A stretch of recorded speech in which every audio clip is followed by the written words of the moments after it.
Un document exceptionnel qui était déjà présenté comme tel dans une enquête du XIXe siècle sur les grands cartulaires conservés dans les services d'archives françaises.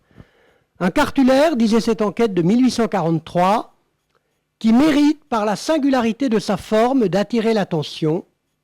Il provient de l'abbaye de l'Île-Barbe. Les actes qui le composent ont été rédigés entre 1200 et 1367. Ces actes sont écrits à la suite les uns des autres sur un rouleau composé de 43 feuilles de parchemin, peaux de parchemin, cousues bout à bout, et qui a 33 mètres 66, disait l'enquête de 1843, de long sur une largeur de 66 cm. Ce document n'est pas le plus long rouleau de parchemin conservé dans un service d'archives en France, j'y reviendrai, mais il reste, vous l'avez vu pour ceux qui ont été le voir en salle de lecture, et vous pourrez le revoir en salle de lecture après cette conférence, il reste exceptionnel. Je voudrais d'abord vous dire quelques mots des rouleaux au Moyen-Âge, des propos qui sont d'ailleurs repris dans la présentation qui est faite autour du rouleau. Le rouleau, il apparaît dès l'Antiquité avec un déroulement de gauche à droite, un déroulement dans le sens de la longueur. C'est ce que l'on appelle le volumen.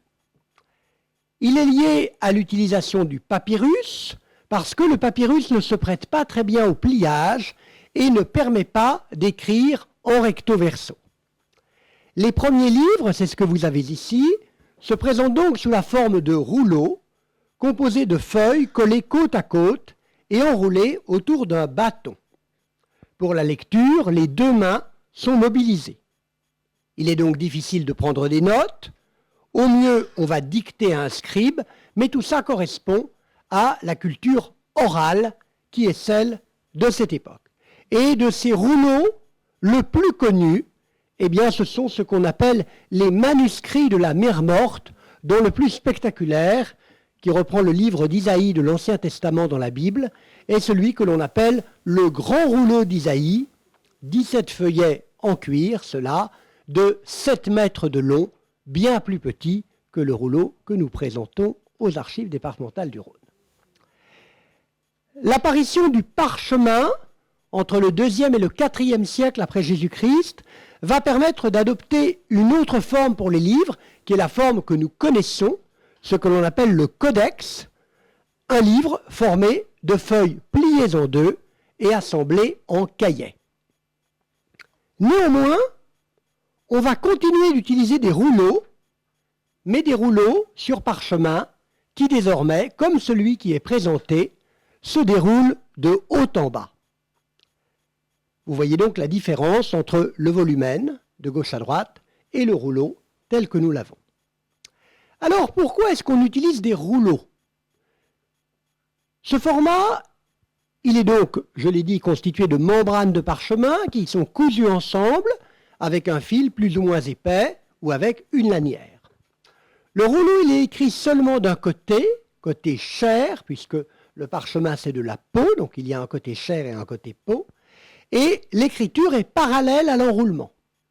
Au verso, côté poil, on rejette les notes, les additions, les comptes, les annexes, mais normalement pas l'essentiel. Et le format du rouleau, il a été utilisé au Moyen-Âge à côté du codex, de ce qu'on appellerait peut-être dans le vocabulaire contemporain du livre, on va plutôt parler de registre, pour recopier des actes, pour recopier des chartes, typiquement c'est le cas des cartulaires en rouleau comme celui de l'Île-Barbe, pour recopier des armoriaux, des arbres généalogiques, des documents judiciaires et surtout, des documents comptables. Alors, des exemples de rouleaux, vous en avez déjà vu certainement au Moyen-Âge. Voici par exemple un rouleau tout à fait contemporain du grand rouleau de l'Île-Barbe. Il est un peu plus jeune, il a un peu plus vieux, je veux dire. Il date de 1307, le nôtre date de 1367. C'est le rouleau de l'interrogatoire des Templiers, ordonné par le roi Philippe le Bel en 1307. Un rouleau qui comporte 138 interrogatoires, qui fait 22 mètres de long, qui comprend 44 membranes de parchemin, provenant de 22 peaux de chèvres différentes et qui ont été cousues par des fils de lin. Vous avez des rouleaux de contes. Par exemple, celui-ci de la châtellenie de Bâgé-le-Châtel, qui est conservé aux archives départementales de la Côte d'Or, un rouleau de contes qui a été dressé entre 1351 et 1352. Alors, les rouleaux de contes, c'est la principale utilisation du rouleau.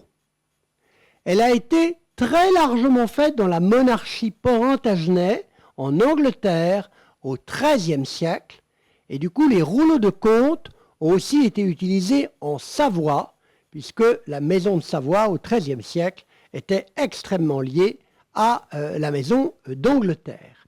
Et dans les rouleaux qui sont conservés aux archives départementales de la Côte d'Or, il y en a d'encore plus longs, notamment un rouleau qui mesure 101 mètres, donc plus long que celui dont nous pouvons vous présenter la restauration aujourd'hui, qui sont des contes du XVe siècle.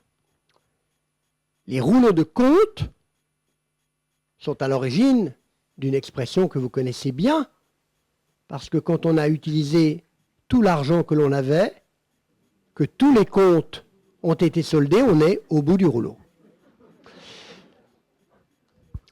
Vous avez les rouleaux des morts.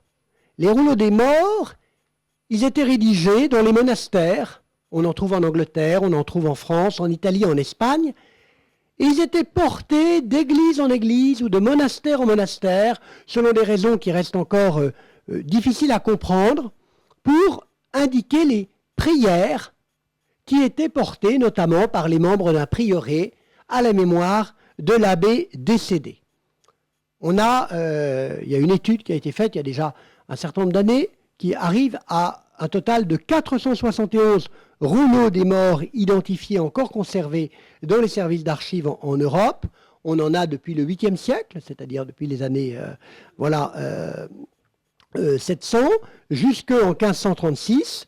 Et vous avez ici le rouleau qui a circulé en 1240 pour annoncer le rappel à Dieu de l'abbé Hugues de Solignac. Et donc, chacun des prieurés et des abbayes qui indiquait une prière pour cet abbé la portait sur le rouleau. Donc, contrairement à ce que nous avons, nous, il est arrivé que des peaux soient ajoutées, des membranes de parchemin, au fur et à mesure de la composition de ce rouleau des morts. On pourrait aussi parler, j'en ai pas d'exemple ici, du rouleau sur lequel les comédiens écrivaient le texte qu'ils devaient prononcer, puisque le rôle, c'est le même terme que le rouleau. Et donc, un comédien qui connaît son rôle, c'est un comédien qui connaît le texte qu'il y a sur son rouleau. Rôle et rouleau, c'est la même origine. Vous y penserez quand vous recevrez vos prochains rôles d'impôt. Et puis, il y a le cartulaire rouleau. Alors, le plus grand, le plus spectaculaire, le plus remarquable conservé dans les archives en France, c'est celui de l'abbaye de l'Île-Barbe. Mais il faut bien qu'on vous montre qu'il y en a d'autres. Donc là, vous avez celui de l'abbaye de Notre-Dame de Ronceret. Alors, il est intéressant parce qu'il est composé en fait de 6 rouleaux différents, de 6 mètres de moyenne chacun. Et chacun de ces rouleaux est protégé par une couverture en cuir et puis est enroulé, comme vous le voyez ici, autour d'une tige en bois qu'on appelle un ombilique, dont les pommeaux présentent un décor qui a été conservé. Alors, à l'intérieur de tous les rouleaux du Moyen-Âge, les cartulaires rouleaux forment une catégorie particulière qui fait l'objet depuis 2019 d'un programme de recherche conduit par l'Université de Lorraine, un programme de recherche qui s'appelle le programme Rotulus ou Rotuli, et vous pouvez en savoir beaucoup plus en vous mettant sur le site internet de l'équipe Rotuli. Pourquoi est-ce qu'une équipe de recherche s'intéresse aux cartulaires rouleaux? Eh bien parce que ces cartulaires rouleaux posent encore beaucoup de questions. Beaucoup de questions sur leur géographie, sur la raison pour laquelle on a choisi le rouleau plutôt que le registre, plutôt que le codex, qui nous paraît infiniment plus pratique. Est-ce qu'il y avait des usages spécifiques?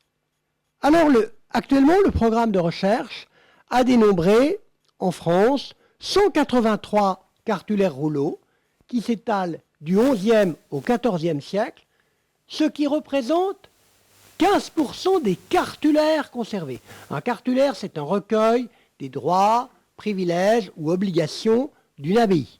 La plupart sont conservés en registre, nous en avons beaucoup, aux archives du département du Rhône et de la métropole de Lyon, mais donc 15% connus sont des cartulaires rouleaux. Et la question de fond, c'est pourquoi est-ce qu'on a utilisé des rouleaux plutôt que des registres. Alors, aux archives du département du Rhône et de la métropole de Lyon, nous avons 4 cartulaires rouleaux. Nous avons celui de l'abbaye de l'Île-Barbe, mais nous en avons 3 autres, et grâce à l'équipe des archives du département du Rhône et de la métropole de Lyon, que je souhaite vraiment ici remercier, tous nos cartulaires rouleaux sont désormais en ligne, et ils sont accessibles depuis nos instruments de recherche, puisque vous savez que la quasi-totalité de nos instruments de recherche est également en ligne. Donc vous trouverez sans difficulté le cartulaire rouleau du couvent des Grands Carmes des Terreaux, sous la cote 11H14, vous pouvez nous redemander, on vous l'expliquera. Et puis nous avons 2 cartulaires rouleaux qui viennent de commanderies militaires. Vous savez que nous avons les archives de la Langue d'Auvergne de l'Ordre de Malte. Simplement, contrairement aux cartulaires rouleaux de l'Île-Barbe, certains de ces cartulaires, ils ont été démontés. Donc ils sont, on tourne, on voit une peau après l'autre, comme s'il s'agissait d'un registre. Ce n'était pas forcément une mauvaise idée pour les conserver, mais du coup il n'y a plus ce côté spectaculaire que l'on peut avoir sur le cartulaire rouleau de l'Île-Barbe. Alors je voudrais, avant de vous parler du contenu du cartulaire rouleau, et surtout avant de laisser Laure II chez Agathe d'Arena vous présenter le travail de restauration qu'elles ont mené pour que ce cartulaire rouleau se présente dans le très bel état matériel, compte tenu quand même des outrages du temps, que vous avez pu admirer ou que vous admirez tout à l'heure en salle de lecture, je voudrais quand même vous dire quelques mots de l'abbaye de l'Île-Barbe et surtout de ses archives. Parce que sur l'abbaye de l'Île-Barbe, je ne vais pas vous dire grand-chose, puisque nous avons actuellement la chance de bénéficier d'une exposition au musée Gadagne sur précisément l'abbaye de l'Île-Barbe, merveilleux Moyen-Âge, l'abbaye de l'Île-Barbe, un voyage aux portes de Lyon. Et d'ailleurs, la présentation du grand rouleau ici aux archives départementales et métropolitaines a lieu en ce moment parce qu'elle s'inscrit comme un prolongement, un complément, un miroir de ce que présente le musée Gadagne. Je vous recommande également le catalogue de cette exposition, Merveilleux Moyen-Âge, que vous pouvez vous procurer au musée Gadagne. Nous en avons présenté un exemplaire dans la salle de lecture des archives départementales et métropolitaines, à côté du grand rouleau. Évidemment, il s'agit d'un exemplaire de consultation que nous serons heureux de conserver. Alors, le monastère de l'Île-Barbe est d'autant mieux connu que depuis maintenant 2016, il y a un programme de recherche qui est conduit autour de Charlotte Gaillard et de Mélanie Foucault sur l'histoire de l'abbaye de l'Île-Barbe. Je vais donc très très vite. Le monastère de l'Île-Barbe, je ne vous l'apprends pas, est implanté sur une petite île de la Saône, à une dizaine de kilomètres du cœur de la ville médiévale de Lyon. Le rôle d'un évêque de Lyon, Saint-Eucher, qui était évêque entre 435 et 449, est certainement déterminant dans la fondation de l'abbaye de l'Île-Barbe. Et ce monastère s'inscrit dans une spiritualité qu'on trouve notamment dans une grande abbaye du sud de la France, qui est l'abbaye de Lérins, dans laquelle d'ailleurs Eucher et son fils s'étaient retirés avant de devenir évêque de Lyon. Et comme à l'abbaye de Lérins, il y a à la fois des ermites et des moines qui vivent ensemble, ce qu'on appelle en termes un peu pompeux des cénobites et des anachorètes. Et on constate dans le monastère de l'Île-Barbe, à l'origine, comme au monastère de Lérins, une pluralité d'églises et de chapelles à l'intérieur du même monastère. La reconstitution de l'Île-Barbe, à partir des vestiges archéologiques conservés, constitue un apport fondamental du programme de recherche qui a été conduit. Alors l'abbaye de l'Île-Barbe, elle dispose d'un grand rayonnement au Moyen-Âge, notamment jusqu'au XIVe siècle où elle va ensuite entamer une longue période de déclin. Et cette abbaye s'appuie sur un très vaste domaine territorial, sur un patrimoine foncier, sur un réseau de prieurés, comme beaucoup d'abbayes. Et ce qui donne, évidemment, ce n'est pas une abbaye de l'importance de Cluny, qui est un grand chef d'ordre, mais c'est quand même une abbaye qui dispose de tout un réseau. Les actes d'archives que nous conservons permettent d'établir que les possessions de l'île Barbe, on en trouve évidemment en Lyonnais, dans la proximité immédiate de l'abbaye, on en trouve en forêt et dans les Dombes, mais on en trouve aussi beaucoup dans le Dauphiné et au nord de la Provence, détail qui n'est pas sans importance par rapport au contenu du Grand Rouleau dont nous allons parler dans un instant. Et ce patrimoine dauphinois et provençal est probablement lié au rôle de l'évêque Eucher, qui était lui-même originaire de la Provence et qui avait été, comme je vous l'ai dit tout à l'heure, moine à les Reims. L'île Barbe n'avait pas la seigneurie la plus importante de toutes les abbayes du Moyen-Âge, mais ses possessions provençales et dauphinoises en faisaient l'originalité. Je l'ai dit, l'abbaye a connu à partir du XIVe siècle une période de décadence, de sorte qu'elle a été réunie en 1743 au chapitre cathédral de Lyon, et c'est la raison pour laquelle les archives de Barbe sont aujourd'hui avec les archives du chapitre cathédral de Lyon dans la sous-série 10G des archives départementales et métropolitaines, sous-série 10G dont l'inventaire, évidemment, est consultable en ligne sur notre site internet. Et là encore, je remercie les équipes qui font en sorte que vous puissiez interroger de la manière la plus facile possible les ressources dont nous disposons dans cet établissement. Et vous ne le voyez pas, évidemment, mais dans le sommaire de l'inventaire, eh bien, vous avez toute une section qui est consacrée à l'île Barbe. Et dans les archives de l'île Barbe, vous trouvez d'anciens inventaires, des cartulaires, dont le rouleau cartulaire, et puis ensuite vous trouvez des documents à caractère foncier, des privilèges, voilà. Dans ces archives de l'abbaye de l'île Barbe, deux documents spectaculaires retiennent particulièrement l'attention. Le premier, je suis sûr qu'un certain nombre d'entre vous en ont déjà entendu parler, à défaut de l'avoir vu, c'est le plus ancien diplôme, le plus ancien acte que nous conservions ici, aux archives départementales et métropolitaines. Ce sont la confirmation de différents privilèges juridiques et fiscaux faits en 861 par un petit roitelet dont vous n'avez pas forcément entendu parler, Charles de Provence, un règne formidable, roi à 15 ans, assassiné à 23. Aujourd'hui, c'est donc le document le plus ancien que nous conservions dans les archives, et il est évidemment consultable en ligne sur le site internet des archives départementales et métropolitaines. Et puis, l'autre document spectaculaire, c'est le Grand Rouleau, dont je vais vous dire quelques mots avant de laisser la parole à mes collègues.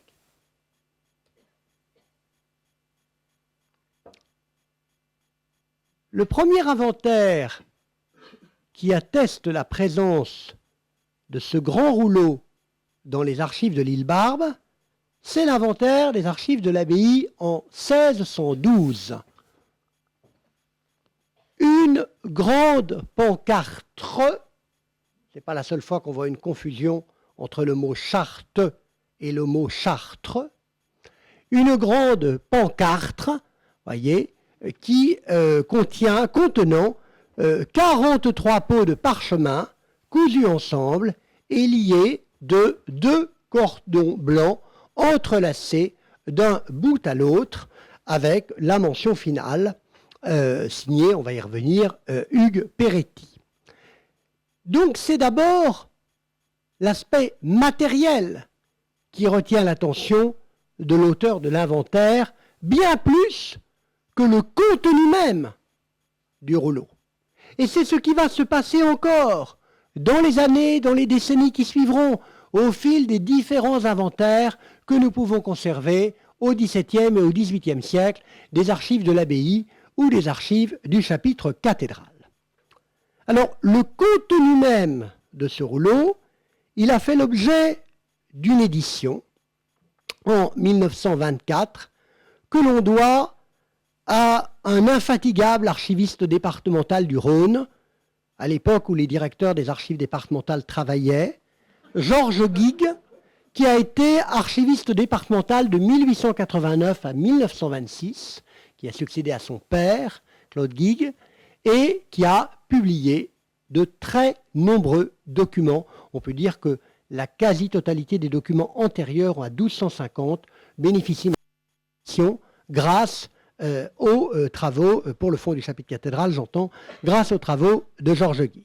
Ce travail est publié sous une double signature, Georges Guigues, que vous reconnaissez à gauche, et le comte de Charpin-Feugerolles, que vous voyez à droite, qui était un mécène particulièrement généreux et qui a encouragé la publication de travaux, de sorte que l'inventaire, l'édition est publiée sous son double nom. Alors ce rouleau, c'est quoi, à part un grand ensemble de 43 peaux de parchemin? La première peau du rouleau, la plus abîmée, la première peau du rouleau nous explique ce que c'est. Le rouleau, il a été établi en 1367. Et au début du rouleau, l'official du chapitre de Lyon, l'official de Lyon, de l'archevêque plutôt, rappelle que 4 ans avant, en 1363, l'abbé et le monastère de l'île Barbe ont présenté une requête à l'official de Lyon. Et la requête, c'était la suivante. L'abbaye conservait un livre ancien, Librum Antiquum, vous le voyez là, en parchemin. Librum Antiquum in Pergameno. Et ce livre ancien, il faisait 153 pages, dans lequel, explique le grand rouleau, se trouvaient contenus les hommages, les fidélités, les reconnaissances et les autres relatifs à l'abbaye de l'île Barbe. Or, si ce livre était déplacé, cela représenterait un danger pour l'abbaye. Il ne faut jamais déplacer les archives. Donc, l'abbaye de l'île Barbe souhaitait que le contenu de ce livre soit authentifié et qu'on puisse en faire une copie. Pendant 4 ans, l'official de Lyon a fait venir des témoins qui ont attesté que ce livre était authentique, que ce qui était écrit à l'intérieur était vrai, que c'était un ouvrage digne de foi, que les actes qui y avaient déjà été recopiés étaient des actes authentiques, et ensuite, l'officiel explique qu'il a fait sortir le livre des archives du monastère et qu'il a demandé à des officiers de sa cour, de l'officialité, de vérifier avec des témoins, de recueillir leurs dépositions et finalement de transcrire le contenu de ce livre dans le grand rouleau que nous conservons aujourd'hui. Donc, le grand rouleau, c'est la transcription faite en 1367 d'un livre antérieur que l'abbaye, dont l'abbaye de l'île Barbe voulait une copie de sécurité. Et c'est d'ailleurs bien ce qui est attesté à la fin du rouleau, la dernière peau qu'on n'a pas pu présenter parce qu'on n'a pas pu dérouler le rouleau dans sa totalité. Donc vous ne voyez que combien de mètres? 18 mètres, 17 mètres, voilà, désolé. Mais comme le rouleau est intégralement numérisé, la dernière peau, vous pouvez la voir sur notre site internet. Et donc vous voyez, après avoir recopié le livre ancien, il y a une fin de ligne en plus petits caractères. Cette fin de ligne, elle est ici. Ita est expeditum uius modi continentem. Et on retrouve cette transcription, elle contient 43 peaux de parchemin. Et elle a été faite par moi, Hugues Perret, Peretti, Père, après il y a une abréviation, peut-être Perrault, clerc de l'officialité. Donc, à la fin du rouleau, il y a cette attestation, comme quoi la copie a été faite. Et voyez, le dernier acte recopié, il date de 1230. Alors que la transcription, elle date de 1367. Et donc, dans un certain nombre d'inventaires anciens, on a dit que le grand rouleau date de 1230, ce qui est complètement faux, mais c'est la seule date qu'ils avaient réussi à lire, parce qu'il faut quand même reconnaître que lire les 43 pots, c'est un peu long. Que contient le rouleau? Il contient 106 actes. Une liste des vassaux de l'abbaye de l'Île-Barbe. Une série d'hommages. Alors je reprends la numérotation des actes qui a été faite dans l'édition de Georges Guigues et du comte de Charpin-Feugerolles. Ensuite, les hommages reçus par l'abbaye entre 1221 et 1292. Puis les obligations que l'abbaye avait passées envers d'autres personnes, de 1224 à 1231, puis il y en a une un peu plus ancienne, un hommage qui a été prêté à l'abbaye en 1152, un accord avec les vassaux de Vimy, aujourd'hui Neuville-sur-Saône, en 1201, une donation qui a été faite en forêt, ensuite un certain nombre d'actes relatifs à l'organisation du ministère, et puis, à la fin, une vingtaine d'actes d'acquisition de biens en Provence, en Lyonnais et en Dauphiné. Mais, si vous regardez, je vous ai mis là le contenu de l'acte numéro 1 à l'acte numéro 61, et après je passe au 63. Parce que le cœur du rouleau, qui représente à lui seul 24 pots sur les 43, c'est un accord qui a été conclu en 1307 par Charles d'Anjou, comte de Provence, et l'abbé de l'Île-Barbe, André de Marzay, en 1307, un accord qui reprend un accord antérieur de 1262 conclu entre Charles Ier d'Anjou et un autre abbé de l'Île-Barbe, l'abbé Pierre, un accord par lequel l'abbaye se reconnaît vassale du comte de Provence pour tout ce qu'elle possède en Dauphiné et en Provence. Et cet acte comprend encore un certain nombre d'actes relatifs à l'application jusqu'en 1307-1308. Donc, c'est vraiment ça l'essentiel du rouleau. Et on a bien l'impression que tout le reste du livre ancien qui a été recopié, car encore une fois, le rouleau n'est que la copie d'un livre antérieur, ce livre au départ, il a été fait autour de l'accord entre l'abbaye de l'Île-Barbe et le comte de Provence. Alors ces accords, évidemment, ils ont été imposés à l'abbaye dans le cadre de la politique des comtes angevins de Provence que l'on connaît bien.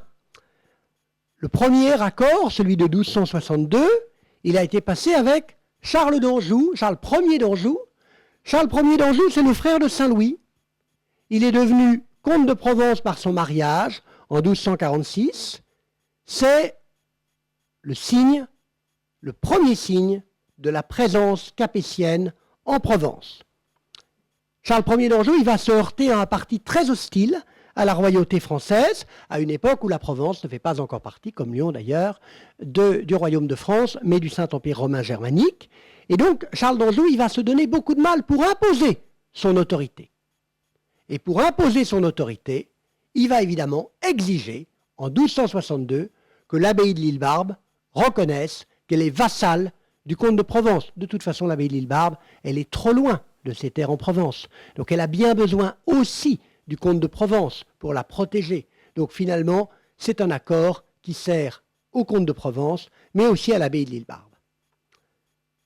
Seulement, après l'accord de 1262, les comtes de Provence, ils ont eu d'autres projets, peut-être certains d'entre vous le savent.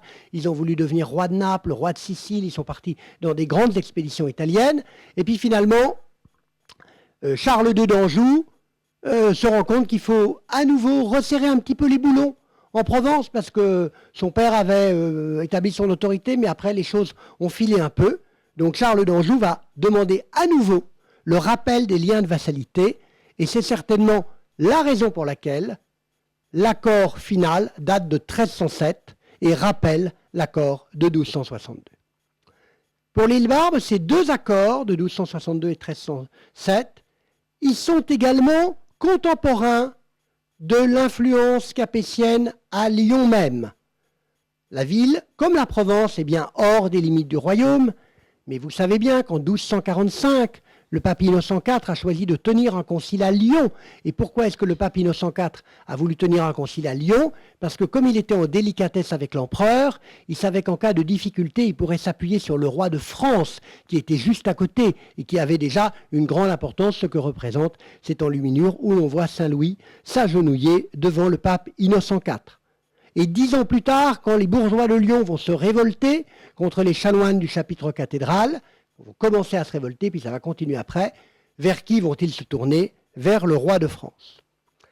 Et puis en 1307, au moment où l'abbaye passe le dernier accord, la dernière reconnaissance avec Charles II d'Anjou, c'est l'année même où le roi de France, Philippe le Bel, s'impose à Lyon en faisant reconnaître son autorité à l'archevêque Louis de Villars. Donc, le rouleau de l'île Barbe, il nous parle de la reconnaissance de l'autorité des Capétiens en Provence par l'abbaye de l'île Barbe, mais il nous parle aussi de la reconnaissance de l'autorité du roi de France à Lyon même. L'île Barbe a bien été obligée d'être l'abbaye la plus fidèle aux Capétiens, et c'est pour cela que quelques années plus tard, c'est à l'île Barbe que le roi de France installera son sénéchal pour surveiller la ville de Lyon. Alors, je conclurai cette partie trop longue, et maintenant on va parler de choses vraiment intéressantes, c'est-à-dire de la restauration du grand rouleau, avec la question, pourquoi un rouleau? Parce que le livre ancien qui est recopié dans le rouleau, on comprend un peu pourquoi il a été fait en 1307-1308, après le deuxième accord avec Charles d'Anjou, l'abbaye a besoin d'établir un document qui atteste les engagements qu'elle a pris vis-à-vis du comte de Provence. Et d'ailleurs, les actes qui sont dans le livre ancien et dans le grand rouleau, on les retrouve aux archives départementales des Bouches-du-Rhône, dans le trésor des chartes des comtes de Provence. Donc, le livre ancien, il a été fait pour marquer, solenniser les accords avec le comte de Provence. Mais pourquoi en 1367 un rouleau? Ça pose deux questions. D'abord, pourquoi en 1367? Peut-être parce qu'il y avait la guerre de 100 ans, parce qu'il y avait, vous avez peut-être entendu parler de ces mercenaires qu'on appelle les Tarvenus, qui ont fait beaucoup de dégâts, et l'abbaye s'est peut-être dit, si jamais il arrive des problèmes à nos archives, ce serait bien qu'on ait un double. Bon. Mais peut-être, et même à mon avis plus probablement, parce qu'à partir de 1362, commence le règne personnel d'une nouvelle comtesse de Provence, à Naples, qu'on appellera la reine Jeanne de Naples, et du coup, elle aussi, elle veut un petit peu vérifier ses droits. Il est vraisemblable que le fameux livre ancien, il allait devoir tourner dans les différentes possessions provençales de l'abbaye de l'île Barbe, et du coup, c'est là que l'île Barbe se dit, ça serait quand même bien qu'on ait un exemplaire de sécurité. Mais quelle idée de faire un rouleau autant de 43 pots et qui fait 34 mètres. Je vous ai parlé tout à l'heure du projet de l'Université de Lorraine relatif à l'analyse des cartulaires rouleaux. Souvent, l'explication des cartulaires rouleaux, c'est que un rouleau, c'est plus facile à déplacer, c'est plus maniable. Ok, d'accord, mais 43 pots, je ne sais pas combien il fait de kilos, une dizaine de kilomètres, hein, notre rouleau. Franchement, comme truc facile à déplacer, je pense que l'on fait mieux. Et donc, je me demande si ce n'est pas au contraire pour éviter le déplacement qu'on a choisi le rouleau. Le livre circulait, mais le rouleau, symboliquement, il affirmait quelque chose et matériellement, il était difficile à déplacer. Voilà une explication, mais la question reste ouverte sur le choix du rouleau pour ces titres, cette copie du livre de 1307. Et ce qui compte aussi, c'est que ce rouleau, il est parvenu jusqu'à nous. Et s'il a pu parvenir jusqu'à nous, c'est parce que mes collègues ont mené à bien la restauration.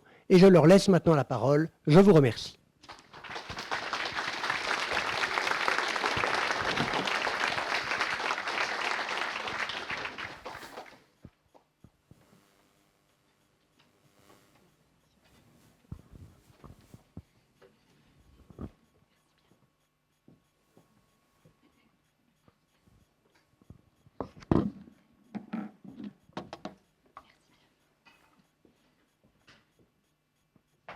Bonsoir.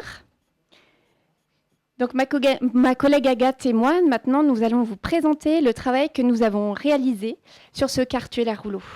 En tout premier lieu, nous verrons le contexte dans lequel s'inscrit la restauration, puis nous vous ferons une description matérielle de ce document hors norme. Nous vous décrirons ensuite l'état de conservation dans lequel nous l'avons trouvé avant notre restauration. Et puis en dernier lieu, nous verrons toutes les étapes de restauration de ce cartulaire à rouleau exceptionnel. Donc, dès notre arrivée à l'atelier de restauration en octobre 2017, avec Agathe, Monsieur Galland, vous nous avez demandé de restaurer ce document emblématique de notre service. Donc, ce parchemin, il a été rédigé en 1367. Il mesure 34 mètres de long sur 63 cm de largeur, on le sait. Il est donc appelé la Grande Pancarte. Donc Agathe et moi, nous avons recherché dans les archives des archives, ainsi que dans toute la documentation à notre disposition, les instruments de recherche notamment, tous les traitements qui ont été effectués, parce que ce qui comptait pour nous, c'était de retracer l'histoire de sa conservation. Le premier texte qui parle de l'état du grand rouleau, c'est cet extrait que vous voyez à l'écran de Montfalcon, qui date de 1856. Donc on s'aperçoit que déjà à cette époque, le parchemin a souffert. Il comporte des lacunes sur la première peau et la toute dernière qui est contre l'ombilic en bois, le bâton, elle est déjà aussi jaunie. Alors nous ne savons pas du tout quand est-ce que ces dégradations sont apparues, ni qui a ajouté cet ombilic en bois. De même, nous n'avons pas du tout de traces sur la façon dont le document a été transféré entre Dijon et Lyon en 1834, puisqu'effectivement, il est sorti de l'île Barbe pour être hébergé ponctuellement en Côte d'Or, puis revenir finalement à Lyon en 1834. Alors pour ce voyage, est-ce qu'il y avait une boîte en carton, en bois, un simple chamisage en papier qui puisse ne pas suffire et causer des dégradations? Ce sont des questions que nous nous sommes posées. Donc entre ces dégradations qui sont constatées en 1856 et puis le document avant la restauration en 2019, un traitement de consolidation a été effectué sur les premières peaux.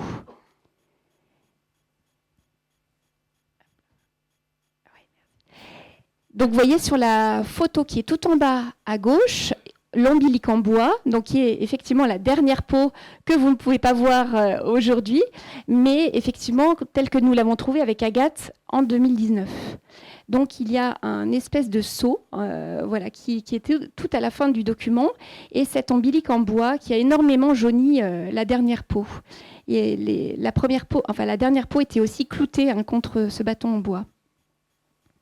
Et vous voyez sur les autres photos donc des grands morceaux de parchemin qui ont été collés probablement au XXe siècle pour renforcer les lacunes qu'on voit vraiment sur cette photo tout à droite et qui sont en fait, c'est la première peau. Donc il faut savoir que je voulais vous montrer aussi donc les éléments que nous avons pu retrouver à notre disposition. Les relieurs qui travaillaient au XXe siècle, nos prédécesseurs, avaient un cahier dans lequel ils consignaient tous leurs travaux. Et on a pu retrouver que le 15 décembre 1992, ils avaient réalisé une grande boîte circulaire. Donc, ils étaient intervenus sur la conservation de ce document. Donc, pour nous, c'était intéressant de savoir toutes les étapes de conservation, de restauration qui ont pu avoir lieu sur ce document. Donc, il faut savoir qu'il y a un atelier de restauration aux archives départementales du Rhône depuis le 19e siècle. Et donc, ici, vous voyez des photos de l'ancien atelier de restauration qui était chemin de Montauban, pour ceux qui ont connu l'ancien bâtiment des archives départementales. Donc, de nombreux documents ont été restaurés en interne par nos prédécesseurs, et notamment la sous-série 10G qui a été presque entièrement reliée. Donc, on peut imaginer en fait que le cartulaire rouleau, il a été aussi restauré par nos prédécesseurs. Donc, nous n'avons pas trouvé de traces sur la date de ce traitement, donc le collage des premières, des renforts en parchemin que je vous montrais sur les photos précédentes. Nous n'avons pas non plus de compte-rendu de restauration qui expliquerait les techniques ou les matériaux employés. Donc avant 2019, le document, bien que très dégradé, il pouvait être communiqué sous deux biais en salle de lecture. Soit la transcription, que vous voyez en haut à gauche, qui date du 19e, donc de Georges Guigues, soit le microfilm, qui a été réalisé, j'imagine, dans les années 80. Donc le document cartulaire rouleau ne sortait jamais sous sa forme originale en salle de lecture. Le poids, la longueur rendaient complètement impossible sa consultation. Alors, Monsieur Galland, vous nous aviez demandé en 2017, lors de notre arrivée, sa restauration. Et vous nous aviez justifié justement cette demande en nous disant que c'était un cartulaire rouleau exceptionnel, que vous souhaitiez l'exposer pour les 10 ans du bâtiment. Donc ça nécessitait une restauration au préalable. Et vous souhaitiez aussi pouvoir le numériser, mais ne pas repartir du microfilm. Donc tout cela expliquait le traitement que nous devions effectuer. Donc en mai 2019, Agathe et moi, nous avons donc rédigé le constat d'état et entamé le début de la restauration, que nous avons achevé en février 2023. Donc soit 3 ans et demi de travail en discontinu. Alors il faut savoir qu'une restauration, notamment sur un document aussi long et notamment en parchemin, ça nécessite énormément de temps de repos, de mise sous poids, de réparation de déchirures. Et donc effectivement, nous avons fait tout ce travail de restauration en parallèle des autres travaux courants à l'atelier.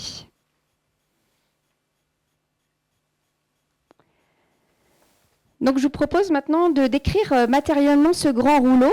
Alors tout d'abord, avant d'effectuer une restauration avec Agathe, nous effectuons toujours un constat d'état sur les documents que nous avons. Donc cette étape nous permet de bien connaître le document, d'identifier les matériaux qu'il compose, afin d'orienter les choix de traitement. Donc la rédaction du constat d'état, ça permet d'étudier en profondeur le document, de mieux le connaître, de se l'approprier en quelque sorte. Donc de nombreuses photographies sont prises à ce moment-là, et notamment sur les parties qui vont demander le plus de travail. Donc ça nous permet de comprendre la nature du support, les altérations présentes, et puis on cherche à comprendre aussi, comme je l'ai fait en introduction, pourquoi est-ce que le document est dégradé, quelles sont les anciennes réparations, qu'est-ce qu'il faut conserver ou non, et notamment sur un objet de cette taille et de cette envergure qui comportait des éléments anciens, il fallait vraiment savoir jusqu'où on pouvait intervenir. Donc je vous propose maintenant de voir tous les matériaux qui composent ce fameux cartulaire rouleau. Donc le cartulaire rouleau, on l'a dit, il est fait en parchemin. Donc le parchemin, c'est un matériau qui est composé, en fait, ce sont des peaux animales. Et donc Monsieur Galland, vous nous l'aviez montré, un côté chair, un côté fleur. Donc le côté chair à gauche qui reçoit l'écriture et le côté fleur à droite, où vous voyez vraiment l'implantation en fait, des follicules pileux. Donc ici, il s'agit de moutons. On a pu l'identifier grâce au compte-fil et à de la documentation. Donc toutes ces peaux sont reliées entre elles avec des coutures, donc des fils soit de chanvre, soit de lin. On n'a pas pu forcément bien identifier. En tout cas, certains fils sont très anciens, tandis que d'autres sont postérieurs à la production du document. Donc l'encre qui a été utilisée sur tout le document, elle est de couleur brune. Mais on remarque aussi également certaines annotations en fait, sur la peau, donc de l'encre noire dans les marges, du crayon graphite, des estampilles qui prouvent l'appartenance du document au département, aux archives départementales, et puis aussi le crayon rouge qui a souvent été utilisé au XXe siècle pour souligner des passages importants. Je vous propose maintenant de voir l'état de dégradation, l'état de conservation plutôt. Voilà, toutes les dégradations que nous avons rencontrées sur ce parchemin, je vous propose de les détailler. Donc on a vu qu'en 1856, les 2 premières peaux étaient vraiment en très mauvais état. Il est fort probable que ces laits en parchemin, comme ils étaient les plus exposés à l'extérieur, ce sont eux qui ont reçu le plus de dégradation. Alors néanmoins, est-ce qu'il y a eu un dégât des eaux? Est-ce que ce sont des rongeurs qui ont causé ces lacunes? On ne saura jamais. Voilà. Mais en tout cas, ces dégradations justifient le traitement qui a été fait par nos prédécesseurs. Ils ont voulu consolider ce qui était lunaire et en mauvais état. Alors tout d'abord, les premières dégradations que nous avons rencontrées et qui nous ont vraiment marqué, c'était des fortes déformations. Et notamment, on s'est aperçu que autour des renforts qui étaient collés au verso des peaux en parchemin, il y avait beaucoup de tension parce que le parchemin neuf de renfort causait beaucoup de tension autour du parchemin ancien. La colle qui a été utilisée aussi probablement a beaucoup humidifié et changé aussi la structure du parchemin à ces endroits-là. D'autre part, vous voyez sur la photo du rouleau en bas à droite que le document présente beaucoup de petites déchirures et de déformations sur tout son pourtour. Il faut savoir que la boîte circulaire dans laquelle était conservé ce rouleau était rangée comme un tube posé à plat. Et donc tout le document reposait en fait sur son propre poids et toutes les spires en fait de parchemin qui pouvaient dépasser se sont affaissées, voire déchirées à certains endroits ou déformées. Enfin, les toutes premières peaux qui étaient donc enroulées autour de l'ombilic en bois étaient roulées si serrées qu'en fait, encore aujourd'hui, elles présentent énormément de déformations. Et si on ne pose pas des poids en fait, pour les stabiliser, elles ont tendance à se réenrouler très facilement. On a parlé des déchirures, mais je voulais vous montrer effectivement des photos de l'état du document qu'on a pu voir avant notre traitement. Donc, vous voyez à gauche des déchirures périphériques qui sont sûrement dues à ce stockage inapproprié de boue. Et puis aussi en haut, en bas à droite, c'est la deuxième peau du parchemin. Donc, vous voyez des déchirures vraiment très importantes. Donc là, on l'a dit, c'était les peaux qui étaient les plus exposées à l'extérieur. Et voilà, elles ont été malheureusement mal manipulées ou soumises à des mauvaises conditions de conservation. Parlons maintenant des anciennes réparations. Donc, nous avons vu que les déchirures ont été réparées avec plusieurs moyens. Donc, soit des points de couture, comme vous voyez en bas à droite, ou bien des peaux de parchemin neuves qui ont été collées au verso. Donc, vous voyez sur les deux photos en haut à quoi ça pouvait ressembler. Donc, ce sont toujours ces deux premières peaux qui étaient vraiment les plus réparées. Ces peaux neuves, elles avaient tendance à se soulever à certains endroits. Il est fort probable qu'elles aient été collées avec un mélange de colle de pâte et de colle blanche. Donc c'est un mélange en fait qui a l'avantage d'être très résistant, mais d'avoir un pouvoir de séchage un peu plus lent que la colle chimique, la colle blanche. Donc c'est un mélange qui est souvent utilisé par les relieurs et on pense que c'est ce qui a été utilisé ici. On a vu des points de couture, je voulais vous en montrer d'autres. Donc il y a des rubans en toile qui ont été cousus à certains endroits dans les marges pour protéger des endroits qui étaient un petit peu fragiles. Malheureusement, on peut penser que ça a été l'effet contraire parce que la toile ne réagit absolument pas de la même façon que le parchemin, d'autant plus quand il est fragile, et ça a causé des points de tension supplémentaires. Je voulais vous montrer des lacunes. Donc là aussi, on ne sait toujours pas à quoi elles sont dues. Est-ce que ce sont des rongeurs ou simplement les méfaits du temps? En tout cas, elles étaient vraiment très très importantes, notamment sur les deux premières peaux. Et elles se retrouvaient aussi à certains endroits du rouleau. On a pu remarquer avec Agathe que les deux premières peaux de parchemin, la structure du parchemin avait elle-même changé. En fait. Il est fort probable que les pièces de renfort ont été collées donc, avec un mélange de colle assez importante, qui avait un pouvoir collant fort, et qu'elles ont été mises sous presse pour coller encore davantage, et ce qui a causé une opération irréversible de gélatinisation. C'est-à-dire que les fibres en fait, du parchemin se sont réorganisées avec l'humidité de la colle et la force en fait, de la presse, ce qui a complètement transformé, rigidifié et aminci en fait, la peau. Je voulais vous montrer des photos des abrasions. On a parlé des lacellement. Non, je crois pas, pas encore. Donc les lacellement, vous pourrez le voir à nouveau si vous souhaitez aller voir le parchemin à l'issue de cette conférence. Il y a des lacellement qu'on retrouve à peu près à la moitié en fait, du rouleau, qui nous ont beaucoup interrogés, qui nous interrogent toujours d'ailleurs. En tout cas, elles sont croisées en fait, sur le verso du document et elles ont causé pas mal d'abrasions en fait. On voit qu'il y a une impression presque en creux de ces lacellement et en même temps, elles ont abrasé aussi l'encre. Donc elle est amincie à certains endroits. Alors, le parchemin, il s'est aussi asséché, rigidifié, notamment sur les premières peaux, qui sont les plus exposées à l'air sec et à la pollution. Je voulais encore vous montrer d'autres photos de dégradation, donc l'oxydation des adhésifs. Je vous ai parlé tout à l'heure de méthodes de réparation des déchirures et on a vu à certains endroits, il y avait des scotch. Et je pense que vous devez tous connaître les méfaits du scotch, la bande plastique transparente qui se décolle avec le temps et néanmoins la colle orangée, cette partie collante oxyde le support. Et donc là, on l'a vu avec Agathe. D'autre part, il y avait différentes taches ponctuelles, des auréoles d'eau, des coulures. On ne sait pas forcément de quelle nature étaient toutes ces taches, mais elles étaient aussi visibles sur certains laits.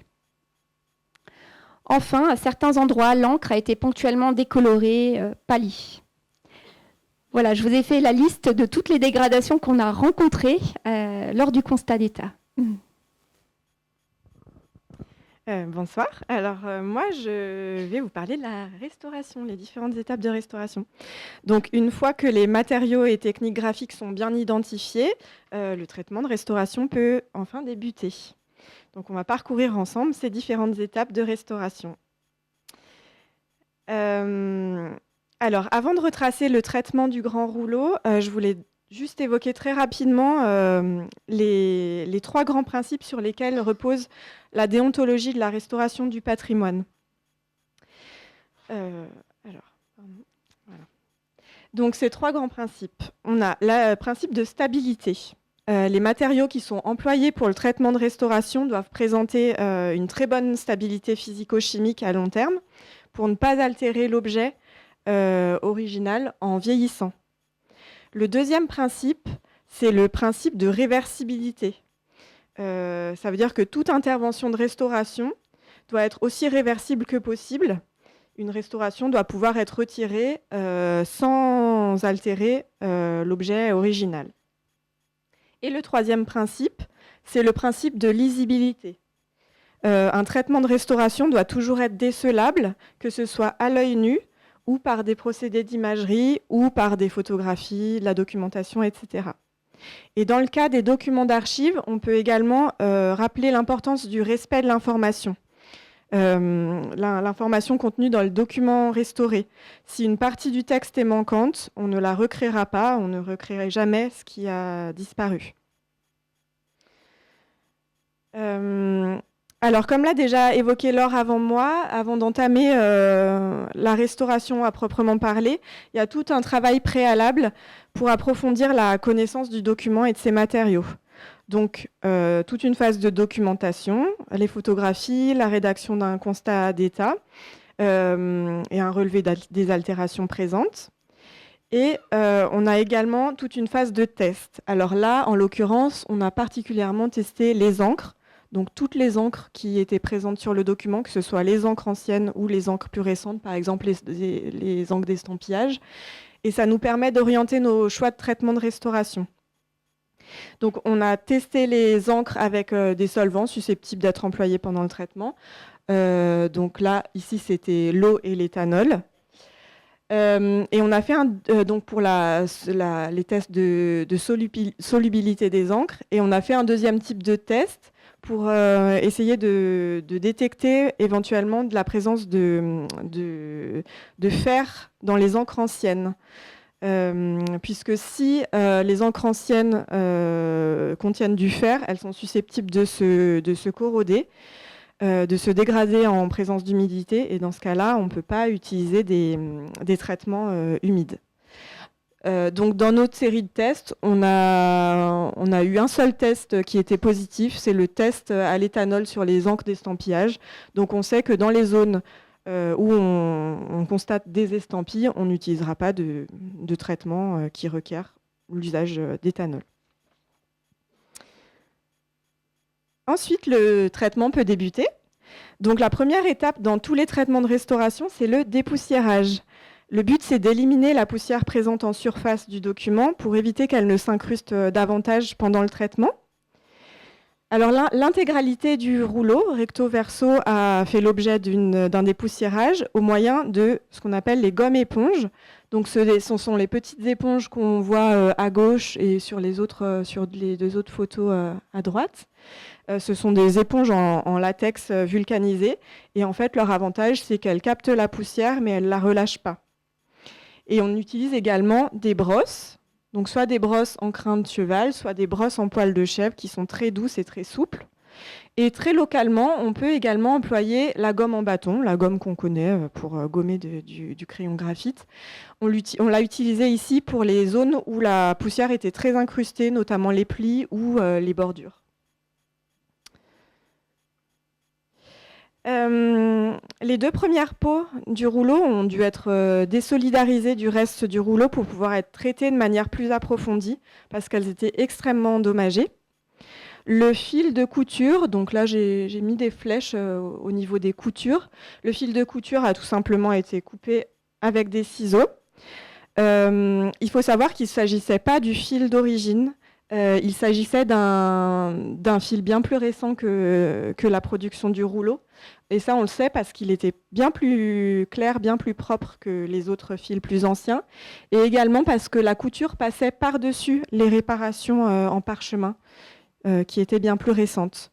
Donc, en fait, on n'a pas du tout touché aux coutures d'origine dans ce rouleau. Pour pouvoir restaurer ces 2 premières peaux, il fallait d'abord les dérestaurer, entre guillemets, pour réaliser des consolidations plus adaptées et moins invasives. Donc certaines anciennes réparations ont pu être retirées à sec, sans l'emploi de solvant. Donc tout simplement en passant une petite spatule métallique entre le parchemin du rouleau et la réparation en parchemin. Et les renforts de toile ont été également retirés tout simplement en coupant les fils de couture. Les réparations qui adhéraient plus fortement, ainsi que les divers résidus de papier, de parchemin, de colle qui étaient présents à la surface du rouleau, ont été retirés. Alors ils ont été humidifiés à l'aide d'un gel à base d'eau qu'on fabriquait à l'atelier. On le laisse agir un petit peu, la colle gonfle et ça nous permet de retirer avec une spatule tous ces résidus-là qui pouvaient gêner la restauration ou être peu esthétiques. L'ombilic de bois a également dû être démonté pour permettre le traitement de la dernière peau qui présentait une très grande déchirure. Et tous les défaits, c'est-à-dire les éléments qui ont été démontés du rouleau, à savoir l'ombilic, et également les anciennes réparations, ont été conservées à titre documentaire. Il y avait donc quelques bandes de ruban adhésif présentes au verso du document, et elles ont dû être également retirées. Alors celle-ci, il s'agissait d'un scotch crêpe, je pense à un scotch qu'on utilise plus pour faire des peintures ou du bricolage. Donc celui-là, il a été retiré vraiment très facilement, juste en passant une lame de scalpel en dessous. Par contre, les taches de colle laissées par certains autres rubans adhésifs ont dû être atténuées. Donc celles-ci, elles ont pu être atténuées à l'aide de coton-tige imbibé d'éthanol. Et on a eu un très bon résultat puisque la colle en fait, n'avait pas imprégné le parchemin. Elle était restée en surface. Et tout doucement, en passant notre coton avec notre éthanol, on a réussi à atténuer. Alors, pas complètement, mais en tout cas, esthétiquement, c'est nettement mieux. Afin de pouvoir mettre à plat un parchemin, il faut d'abord l'humidifier de manière très douce et très lente pour lui redonner sa souplesse. Et ensuite, on doit le faire sécher sous contrainte. Alors, soit en tension, soit sous poids, pendant plusieurs semaines, voire plusieurs mois. Et c'est un temps de séchage très long qui permet d'obtenir une mise à plat relativement stable. Je dis relativement stable parce qu'en fait, le parchemin, ça reste un matériau vivant qui est très réactif aux variations de température et d'humidité relative. Et du coup, en fait, on ne pourra jamais avoir une mise à plat vraiment définitive sur un parchemin. Pour les mises à plat localisées sur les bords du rouleau, nous avons humidifié les zones froissées en y déposant un morceau de membrane Gore-Tex avec par-dessus un petit buvard humide. Donc la membrane Gore-Tex permet de faire passer l'humidité sous forme de micro-gouttelettes pour pas mouiller le parchemin, en fait, pour juste l'humidifier très doucement. Puis une fois que le parchemin était suffisamment souple, nous avons fait sécher ces zones sous des buvards et des poids. Alors là, on a un petit exemple de mise à plat d'un bord, voilà avant et voilà après. Et pour mettre à plat des pots entières, c'est un peu différent. Donc, dans ce cas-là, on n'a pas réussi à remettre la main sur les photos de cette partie du traitement pour le grand rouleau, mais je voulais quand même vous intégrer des photos de ce type dans le diaporama, de ce type d'opération dans le diaporama pour que vous puissiez avoir un petit aperçu.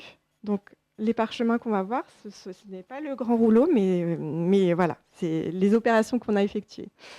Donc, les 2 premiers laits du rouleau ont fait l'objet d'une humidification lente en chambre humide pendant plusieurs heures. Donc, une chambre humide, c'est ça, c'est tout simplement un bac dans lequel on dispose un buvard humide, puis une membrane Gore-Tex qui laisse passer l'eau sous forme de micro-gouttelettes, et on dispose par-dessus la peau qu'on veut mettre à plat. Et on recouvre le tout d'une bâche en plastique, on ferme bien et l'humidité à l'intérieur de l'enceinte va petit à petit augmenter. Le parchemin va absorber de l'humidité, va retrouver de la souplesse et une fois qu'il sera suffisamment souple et humidifié, on va le faire sécher sous contrainte. Là, en l'occurrence, on le fait sécher en tension à l'aide d'aimants néodymes, donc c'est tout ce qu'on voit tout autour de la peau. Les aimants néodymes, on place le parchemin sur une plaque d'acier galvanisé recouverte de buvard et on place des aimants tout autour du parchemin et il va sécher comme ça pendant plusieurs jours. Une fois qu'il est bien sec à cœur, on va enlever tous les aimants et on va placer le parchemin entre des feutres de laine et sous poids. Pendant plusieurs semaines, voire plusieurs mois, le temps que la mise à plat se stabilise.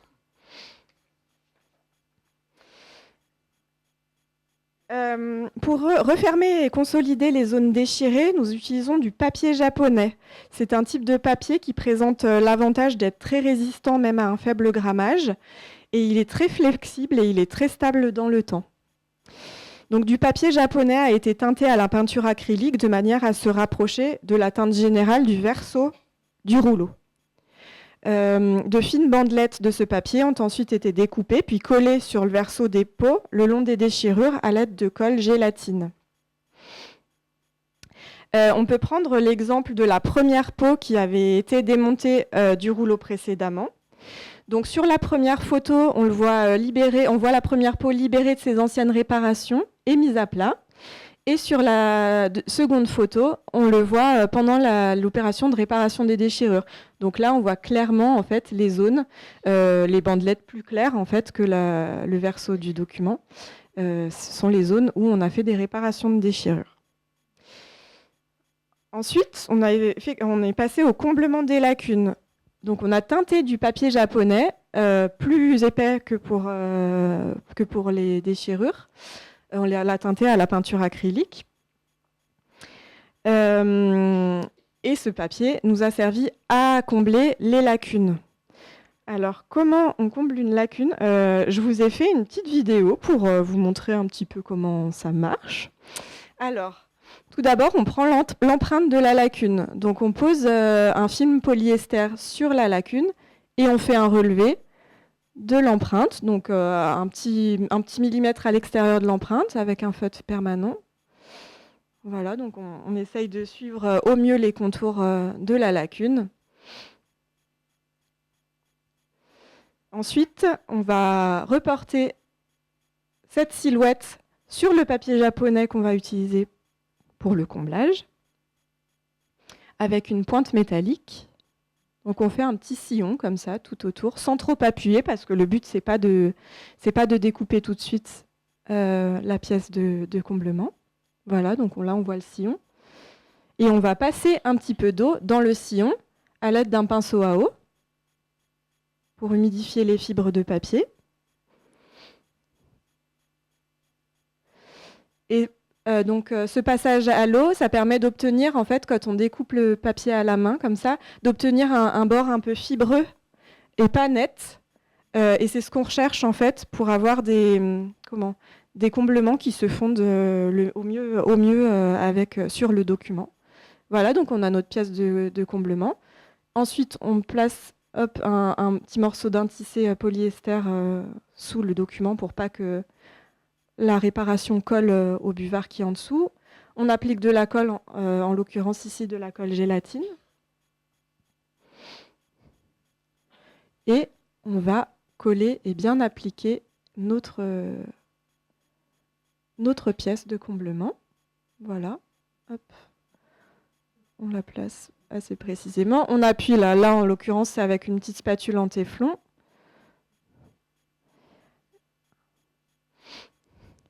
Et puis, on va laisser sécher le tout sous un tissé polyester, un buvard et un poids.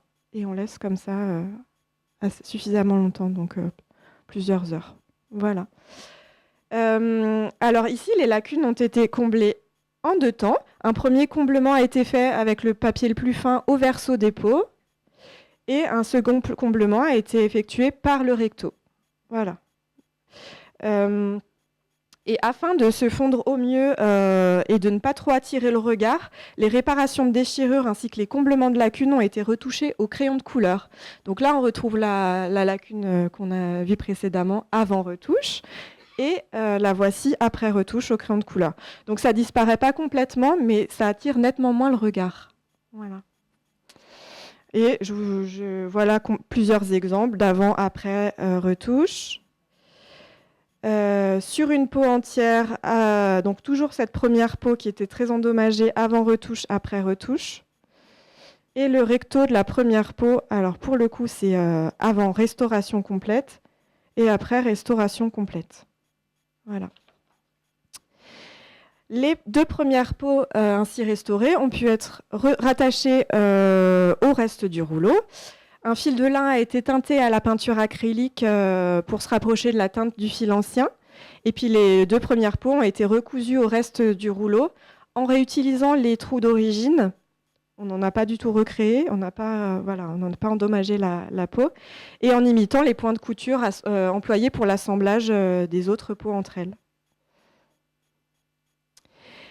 Alors ici, on a la chance de disposer dans notre service d'une station de numérisation de grand format, et le rouleau a donc pu être numérisé en interne. Et comme toutes les autres opérations avec un rouleau d'une telle envergure, la numérisation a nécessité une grande vigilance lors de la manipulation. Mais on a pu obtenir de belles numérisations. Alors on a numérisé peau par peau. Un conditionnement sur mesure en carton de conservation a été réalisé par un prestataire. La boîte est composée de matériaux qui répondent à des normes garantissant leur robustesse et leur bonne stabilité chimique. Alors nous avons fait le choix de ne pas refixer l'ombilique de bois autour de laquelle était enroulé le rouleau, pour plusieurs raisons. Déjà parce que son acidité détériorait beaucoup la peau en contact, et également parce que cet ombilique nécessitait un enroulement vraiment extrêmement serré des peaux, et ça risquait tout simplement de faire craquer nos restaurations.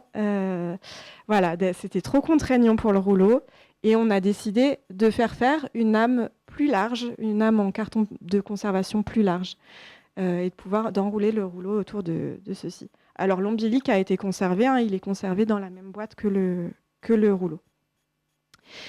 Donc cette âme en carton repose sur des berceaux qui sont disposés sur les petits côtés de la boîte, et le rouleau est ainsi suspendu à quelques centimètres du fond de la boîte, et comme ça il ne s'écrase pas en fait sous son propre poids. La boîte dispose d'un fond renforcé pour supporter le poids du rouleau qui pèse quand même une bonne dizaine de kilos, et d'un couvercle séparé. Et voilà, le voici en magasin, bien rangé dans sa boîte et dans de bonnes conditions pour traverser encore les siècles à venir.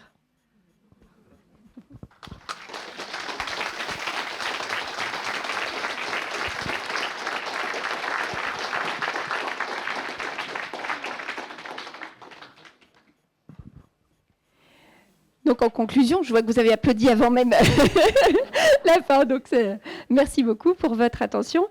Nous avons eu la chance avec Agathe de mener ce travail en binôme. Ça a été vraiment très riche pour pouvoir connaître mieux le parchemin, les rouleaux en parchemin, parce qu'évidemment, nous n'avions jamais restauré de rouleaux d'une telle ampleur, et puis expérimenter aussi les traitements les plus appropriés.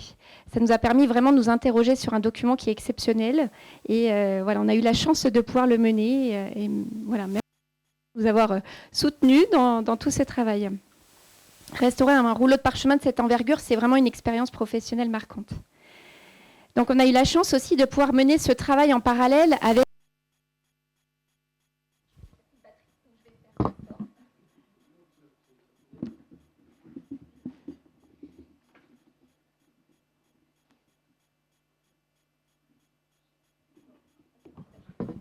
a eu la chance de pouvoir faire cette... Ouais, je refais.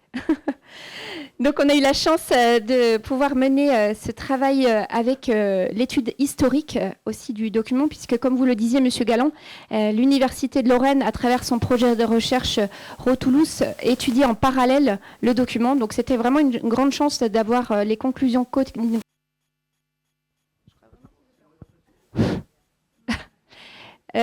donc c'est vraiment une grande chance d'avoir pu avoir tout ce travail en parallèle. Donc maintenant, nous vous donnons rendez-vous pour 2 temps. Donc samedi, voilà, dans 2 jours, une présentation toute la journée de 10h à 17h avec des visites guidées. Donc n'hésitez pas à vous inscrire. Il y a aussi des visites en libre. Ainsi que le 13 octobre, nous avons la chance de pouvoir avoir une journée scientifique avec des historiens, des archivistes et notamment les chercheurs du programme RO-Toulouse. Donc ce sera une belle occasion de croiser nos regards tous ensemble. Je vous remercie pour votre attention.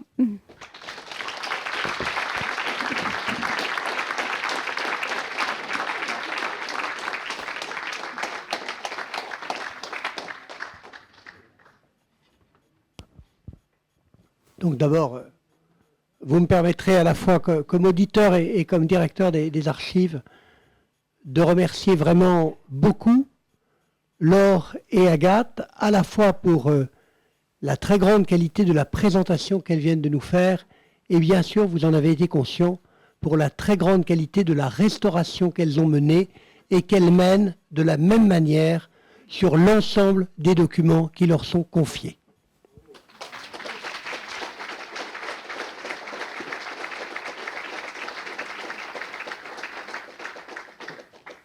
Sans oublier les équipes qui ont mené la numérisation, l'analyse, l'inventaire et qui ont organisé la présentation du rouleau dans la salle de lecture et qui d'ailleurs n'ont pas pu venir écouter cette conférence parce que comme vous étiez trop nombreux, un certain nombre de collègues sont dans la salle de lecture pour que ceux qui sont venus et qui n'ont pas pu trouver de place dans l'auditorium ne soient pas venus complètement pour rien. Alors elles n'entendent pas vos applaudissements, mais quand même, voilà. Et du coup, il nous reste du temps pour les questions, sachant que ce qu'on vous propose aussi, c'est pour celles et ceux qui le peuvent, et sans être trop nombreux, de retourner en salle de lecture. Si maintenant que vous avez entendu les explications d'Agathe Darona et de Laure Deutsch sur la restauration, vous avez envie de vérifier que la retouche au crayon de couleur, elle ne se voit vraiment pas, ou ce genre de choses. Mais il y a peut-être des questions. Donc si l'un ou l'une de nos collègues pouvait peut-être prendre le micro qui est ici, s'il fonctionne, pour permettre à quelques-uns d'entre vous de poser des questions, ce serait parfait. Voilà. Vous avez remarqué que la séance est enregistrée, ce qui permettra de la retrouver en replay, ce qui signifie aussi que si vous posez une question, implicitement vous acceptez qu'elle soit enregistrée et que vous puissiez être entendu, voire vu, lors du replay sur Internet. Donc si vous ne voulez pas faire savoir que vous êtes venu à cette conférence, vous ne posez pas de questions.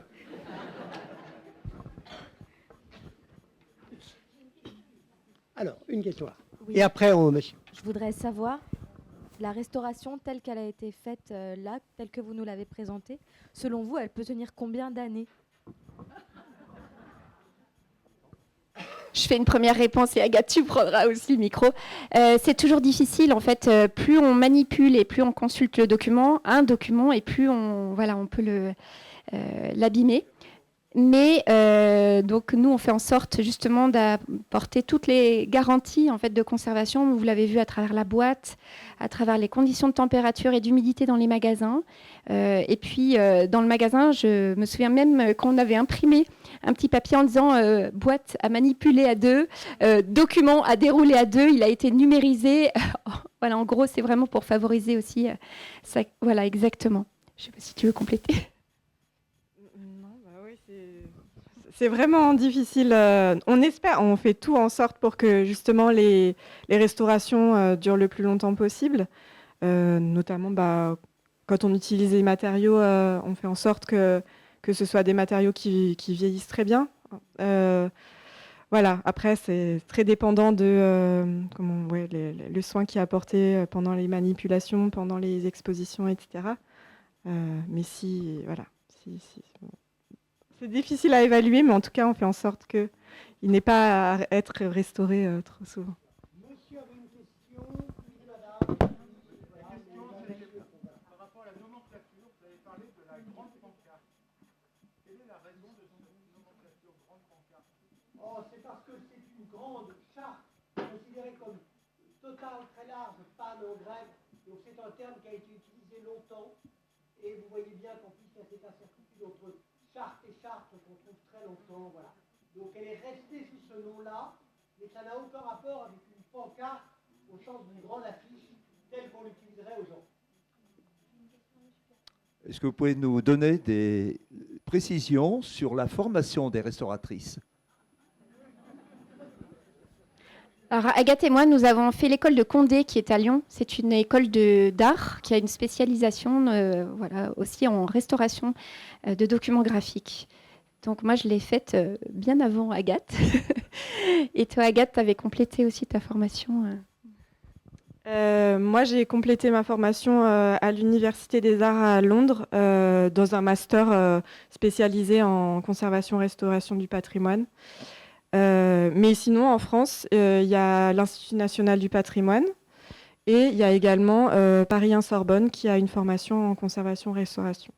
Voilà, donc ce sont des masters. Oui, moi j'ai une question sur d'abord la durée de votre restauration. Combien de temps ça a duré? Et deuxième question, pour avoir fréquenté les parchemins, puisque je suis médiéviste, est-ce que vous avez senti une différence entre la nature des peaux qui étaient assemblées? Est-ce qu'elles sont toutes de la même, à votre avis, de la même veine, de la même époque? Ou bien est-ce qu'il y a eu des différences? Et enfin, troisième question, est-ce que vous avez à l'intérieur de chacune des chartes, est-ce que vous avez trouvé quelquefois des trous? Parce que très souvent, quand on lit une charte, tout d'un coup, alors que c'est le point le plus intéressant, il y a un trou, un nœud de la peau, en fait. Est-ce que vous avez trouvé tout ça? Alors, je vais prendre à rebours parce que je me souviens déjà plus de votre première question. Première question, combien de temps avez-vous mis Oui, pour restaurer? Combien de temps? C'est impossible vraiment de bien déterminer. En fait, quand? Alors, on le disait, en fait, on a commencé en mai 2019, on a fini en février 2023.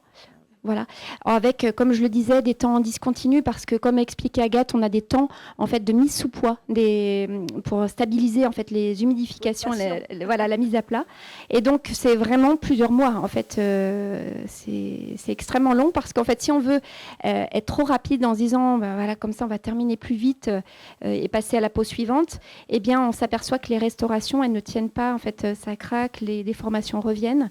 Donc il s'agit d'être extrêmement rigoureux en fait sur ces temps de séchage et de mise à plat. Votre deuxième question, c'était la différence des pots.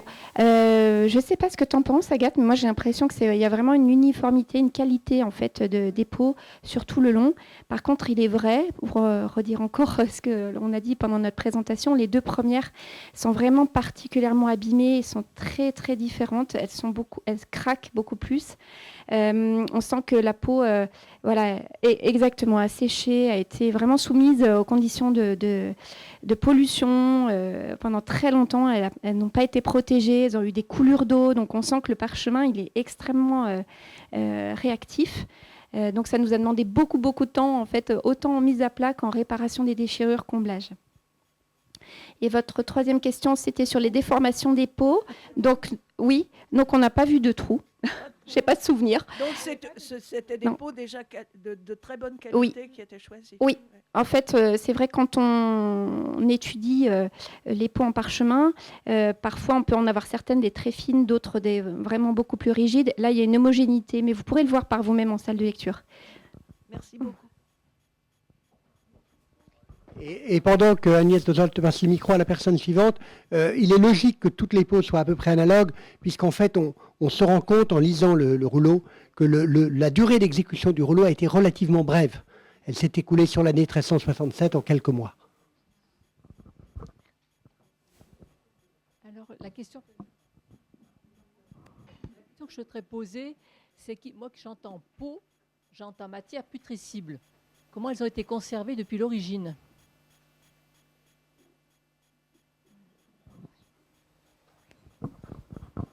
Alors, on n'a pas d'indication sur vraiment les conditions de conservation du rouleau jusqu'à en fait, son arrivée aux archives. Mais comme vous dites, en fait, le parchemin, c'est une matière qui est comme le papier, comme d'autres matières, sensible aux moisissures, quand on l'expose à l'humidité, etc. C'est peut-être une raison pour laquelle la première peau est si lacunaire, puisqu'on a vu des traces d'humidité sur d'autres peaux du rouleau. On peut peut-être aussi supposer que la première peau a été exposée à l'eau, qu'elle a moisi. La moisissure, ça a tendance à complètement dégrader les fibres de collagène. Donc ça expliquerait éventuellement cette lacune aussi sur la première peau. Après, le parchemin, c'est un matériau qui est quand même extrêmement solide. Donc souvent, en fait, quand il est attaqué par les moisissures, je ne sais pas ce que tu en penses, Laure, mais c'est rare d'en arriver au stade où on a un parchemin qui se décompose complètement, se désintègre. Mais en effet, c'est un matériau qui est putrescible et pour lequel il faut être vigilant, voilà, par rapport à l'humidité. Je sais pas. Je voulais juste compléter, mais pas me lancer dans trop d'explications. En tout cas, les peaux, en fait, quand elles sont préparées pour devenir du parchemin, elles sont soumises à des bains de chaux extrêmement forts. Donc, ça explique aussi la solidité du matériau vis-à-vis de l'humidité et des autres facteurs de dégradation. Voilà. Et c'est vrai que ce que disait Agathe, on n'en a pas vu beaucoup dans notre expérience professionnelle des parchemins vraiment moisis. Voilà, quelques-uns, j'ai en tête. Mais en tout cas, c'était plutôt des parchemins très fins, là aussi, plutôt du velin. Et là, on a vu que c'était plutôt du mouton, une peau vraiment très rigide. Donc je pense qu'elle avait vraiment cette qualité aussi de pouvoir subir les affres du temps. Ma question, alors, elle vient un peu en complément de ce que vous venez de dire, c'est-à-dire, est-ce que quand vous avez eu le document entre les mains pour la première fois, un document qui a 700 ans, il était, pour vous, est-ce que vous avez été agréablement surprise par sa qualité ou au contraire effarée par son état ou son mauvais état? Ça, c'est une question qui s'adresse à vous. Puis j'ai une question pour M. Bruno Galland également. Il a été effectivement recopié en 1307 en quelques mois. À votre avis, est-ce qu'il a été recopié dans un atelier dans Lyon même ou sur l'île Barbe?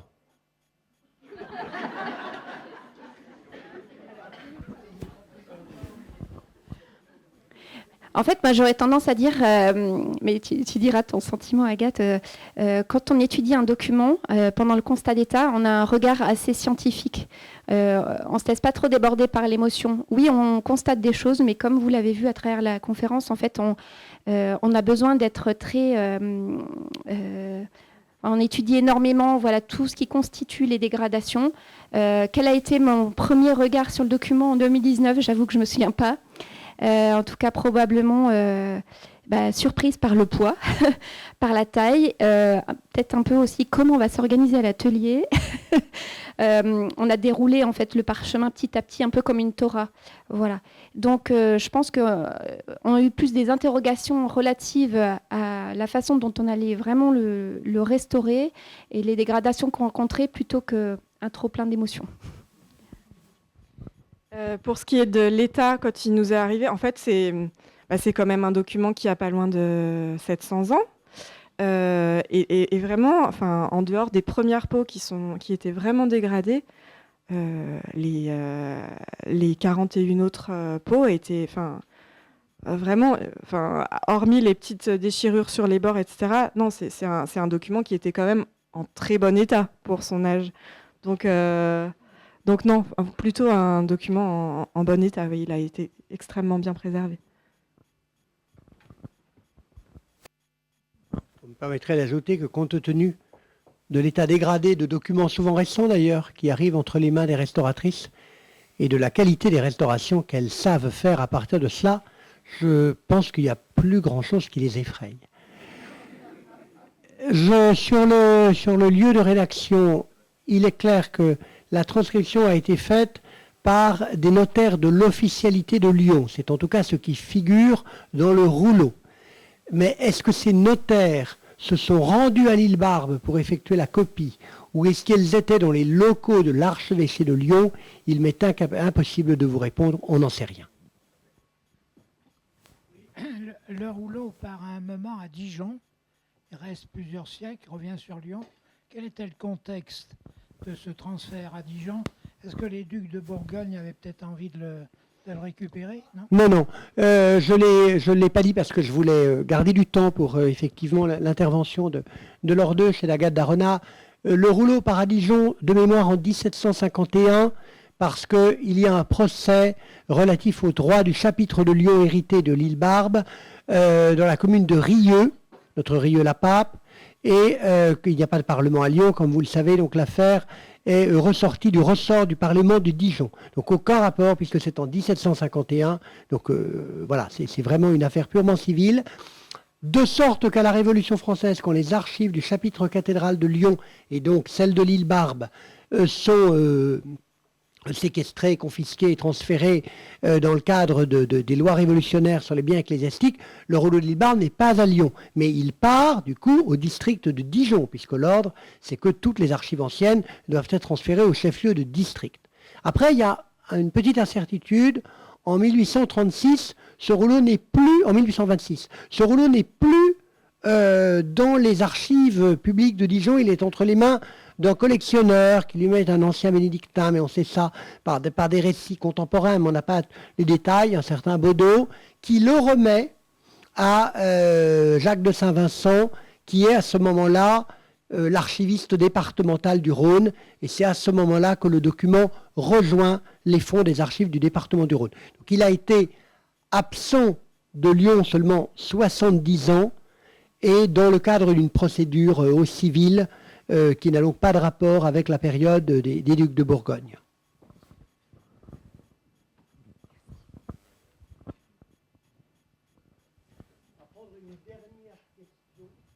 Bonsoir. Bonsoir. J'avais une question. Où se situe le livre initial qui est la base de tout ça? Eh bien, le livre initial a disparu. On le trouve encore dans un inventaire de mémoire. Il faut, vous voyez, on a un inventaire, je crois, de 1712 qui en mentionne encore l'existence.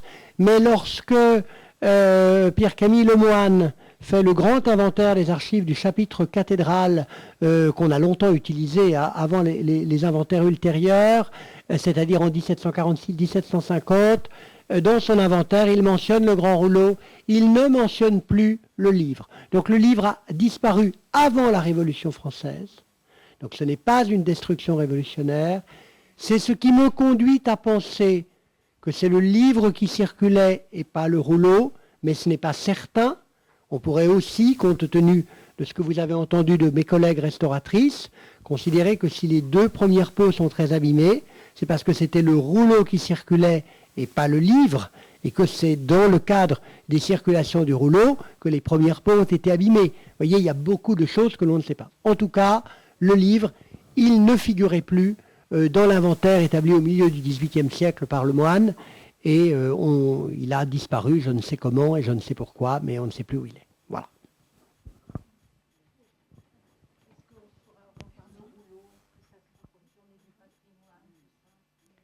Alors vous avez samedi, et puis effectivement pendant les journées du patrimoine, il sera présenté, mais en bien moindre dimension. Donc vous avez tout intérêt à le voir maintenant. Et